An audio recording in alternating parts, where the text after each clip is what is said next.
Salut les gars, c'est Aina, bienvenue dans cette toute première vidéo de Drama Class, l'émission qui review et analyse tes dramas préférés. Comme je vous l'ai dit dans ma précédente vidéo, pour l'instant ça va être mes dramas préférés, mais n'hésite pas à mettre en commentaire ce que tu voudrais que je review et analyse pour que cette émission devienne la tienne. Cette vidéo sera consacrée au drama 25-21. Et la vidéo sera divisée en deux dans cette toute première partie pour parler un petit peu plus en détail de ce drama, en analysant les personnages et leurs enjeux, et dans la partie 2 où je vous parlerai beaucoup plus des critiques de la société que ce drama a voulu nous faire comprendre. Donc lâche ton like, ton abonnement, ta cloche de notification pour ne rien rater, et on se retrouve dimanche pour la partie 2 avec spoil. Comme je l'avais dit dans ma dernière vidéo, à partir de maintenant, dans chaque nouvelle vidéo, je vais lire un de vos commentaires et discuter un peu avec vous avant de commencer la vidéo. Donc le commentaire d'aujourd'hui nous vient de Denise Kondo. Elle m'a dit: sous ma vidéo, c'est drama coréen Netflix que je n'ai pas aimé, donc allez voir parce que j'aimerais bien aussi avoir votre avis. Moi aussi j'aime bien la saison 1 mais pas la saison 2 de Love Alarm. J'ai lu certains commentaires, j'ai vu qu'il y avait des gens qui kiffaient la saison 2,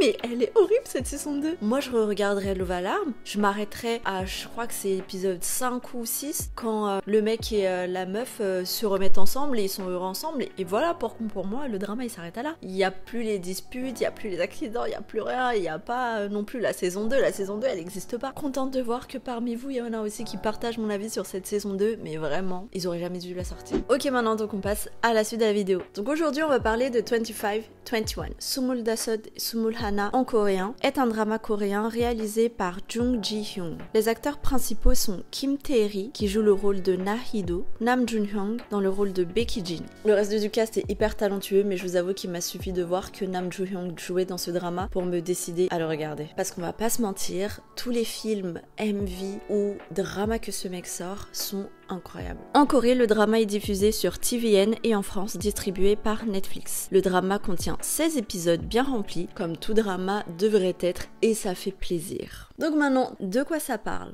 25-21 raconte l'histoire de Na-hee-do durant ses années au lycée où celle-ci rêvait d'être une escrimeuse professionnelle aux côtés de son idole Ko-Yorim. L'histoire nous est racontée à travers les yeux de la fille de Na-hee-do qui, après une dispute avec sa mère, se met à lire son journal intime du lycée. On nous transporte donc en 1998 quand Na-hee-do n'avait que 18 ans. Au lycée, elle n'a encore gagné aucun match d'escrime alors qu'une fille de même âge qu'elle, Ko-Yorim, est déjà médaillée olympique. En plus de ça, l'époque dans laquelle nous sommes, donc en 1998, la Corée du Sud est touchée par une grosse crise économique, la crise du FMI. Et à cause de cette crise, l'équipe d'escrime de son lycée est dissoute. Elle prend donc son destin en main et supplie la coach de Ko-Yorim de la prendre dans l'équipe pour réaliser son rêve, s'entraîner aux côtés de son idole. Le personnage de Na-hee-do est l'archétype même des héros de personnages de shonen dans les mangas et animés. Le personnage principal n'est pas très talentueux, pas très doué, qui se retrouve en difficulté pour réaliser ses rêves car la vie lui met plusieurs bâtons dans les roues et tout son entourage le rabaisse par rapport à son rêve.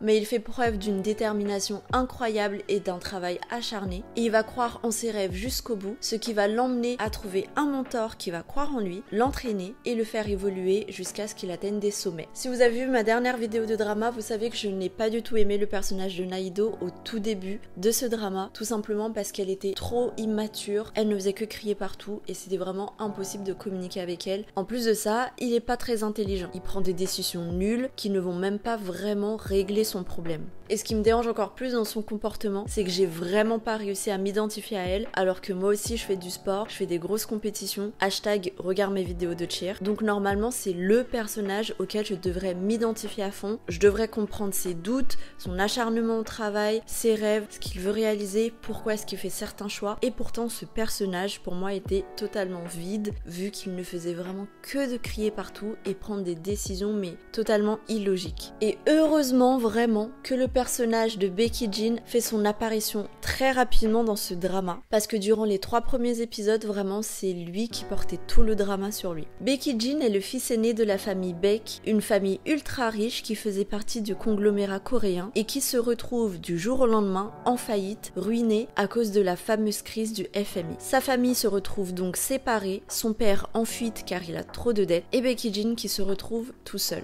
On découvre donc l'histoire d'un jeune garçon à peine sorti du lycée avec seul le bac en poche qui doit rapidement devenir un adulte pour pouvoir survivre. Malgré son ancien statut de jeune riche, Yejin est un garçon gentil et humble qui a les pieds sur terre et le sens des responsabilités. Il a arrêté ses études et enchaîne plusieurs petits boulots pour payer sa nouvelle vie modeste. Et c'est avec ces petits boulots qu'il va rencontrer pour la première fois la personnage principale, Nahido. Le contraste entre les deux personnages est totalement saisissant et on le voit directement dès les premières secondes. Nahido s'adresse à lui directement en criant alors que lui reste calme et réfléchi. Il y a d'ores et déjà une grosse dualité entre les deux personnes. On a une jeune adolescente qui vit comme une adolescente et un jeune homme qui vit déjà comme un adulte. Il y a eu un moment particulier qui m'a vraiment touchée et qui a montré dès le début l'étendue des talents d'acteur de Nam Joo-young quand les deux darons sont venus chez lui pour l'agresser et l'humilier. Ce moment-là m'a vraiment brisé le cœur. On te montre un jeune garçon qui fait vraiment de son mieux dans le seul but de survivre et rembourser les dettes de son père. Il a même décidé de renoncer au bonheur car il se rend compte des malheurs que l'entreprise de son père a causés.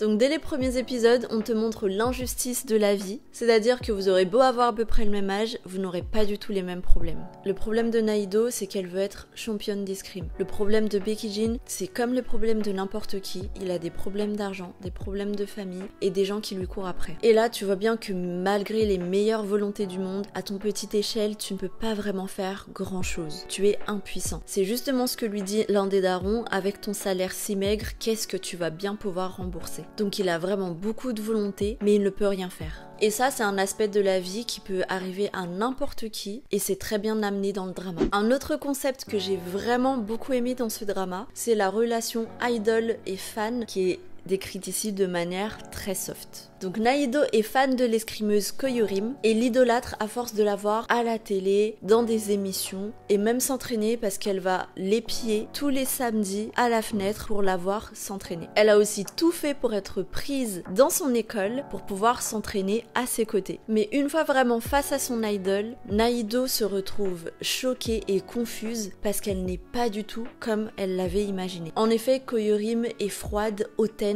et distante. Ça, c'est la vraie Koyorim, pas la Koyorim que Nahido avait imaginée à force de la regarder à la télé. C'est subtil, mais ça nous rappelle à tous qui sommes fans de K-pop drama ou n'importe quel artiste qu'on ne connaîtra jamais réellement l'artiste tant qu'on l'a pas côtoyé. Et quand on réfléchit vraiment à ce que fait Nahido, genre la meuf, elle va l'épier tous les jours ou tous les samedis quand elle a entraînement pour la regarder au bord de la fenêtre s'entraîner. Elle l'attend même à la fin de ses cours pour lui balancer un parapluie parce qu'il pleut. C'est presque limite du harcèlement, j'ai envie de dire. Heureusement qu'elle ne s'approche pas d'elle, mais quand même, c'est quand même louche, tu vois, t'as une meuf, elle est là et te regarde en cachette tout le temps à chaque fois que tu t'entraînes ou que tu fais quelque chose. C'est presque ce qu'on pourrait appeler des saseng. Et dès le premier contact que Koyorim a eu avec Nahido, en face à face, ça nous a directement montré le contraste entre la vraie personne et la personne qu'on voit à l'écran toujours souriante et toujours gentille. Et là, Nahido a totalement déchanté parce qu'elle est non seulement méchante, condescendante, elle la rabaisse, c'est vraiment tout l'inverse de ce qu'elle avait imaginé. Et c'est aussi pour ça que certains fans de K-pop sont extrêmement choqués quand ils voient certaines news de leur idol préféré. Par exemple, l'horrible news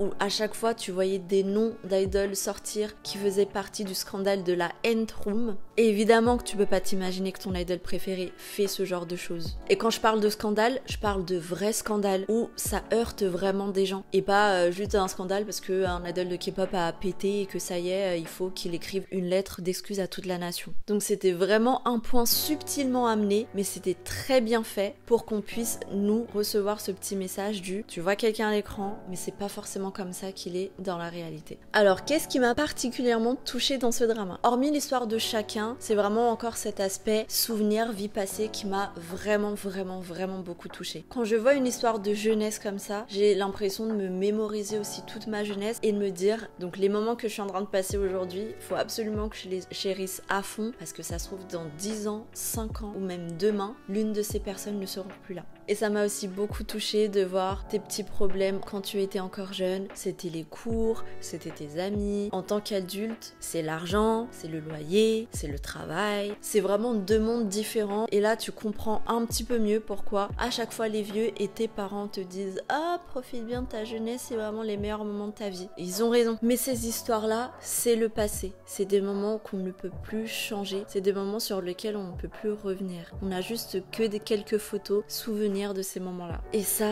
c'est très beau et j'adore vraiment ce genre de concept. J'ai beaucoup aimé la scène où ils prennent tous une photo ensemble. La scène où on voit la photo avec tout le petit groupe de réunis, parce que t'as la petite fille de Naido qui dit « Ah bah alors du coup c'était lui, Becky Jean ?» Quand sa petite fille dit ça, tu comprends que Becky Jean il est plus là en fait, il fait plus partie de leur vie, vu qu'elle ne le connaît pas, et qu'elle le connaît qu'à travers les histoires de sa mère. Donc c'est un mec perdu, c'est un souvenir perdu, et c'est super triste. Scénaristiquement, la manière dont ils l'ont fait, c'était hyper intéressant, parce que ça te donnait envie de voir comment était leur relation, et qu'est-ce qui a fait qu'aujourd'hui ils ne sont plus ensemble, et qu'est-ce qu'il devient. Après, en tant que viewer, tu peux t'attendre à un miracle, en mode jusqu'au 10e épisode, on comprend que le Becky Jean n'est plus là, mais il te reste encore 16 épisodes pour voir s'il arrive ou pas, s'il revient ou pas dans le présent. Et pareil, quand ils sont partis en vacances, la manière dont c'était présenté, c'était vraiment trop beau. Qui n'a pas de souvenir de quand il était parti en vacances avec des membres de sa famille, ou un groupe d'amis, ou même les voyages scolaires. C'était trop bien les voyages scolaires. Mais les gens avec qui tu partageais ta chambre, ça se trouve t'es plus pote avec eux aujourd'hui. Enfin bref, ce drama était vraiment trop bien et hyper émouvant. Il te montre des réflexions et des chemins de vie de plein de gens, donc c'est juste trop bien, c'est vraiment magnifique et c'était magnifiquement fait. Si tu veux voir ce que j'en ai pensé et à combien je note ce drama, n'hésite pas à regarder ma dernière vidéo parce que là je te donne une petite liste de tous les dramas que j'ai vus, dont celui-là avec une note pour te dire si je le recommande ou pas.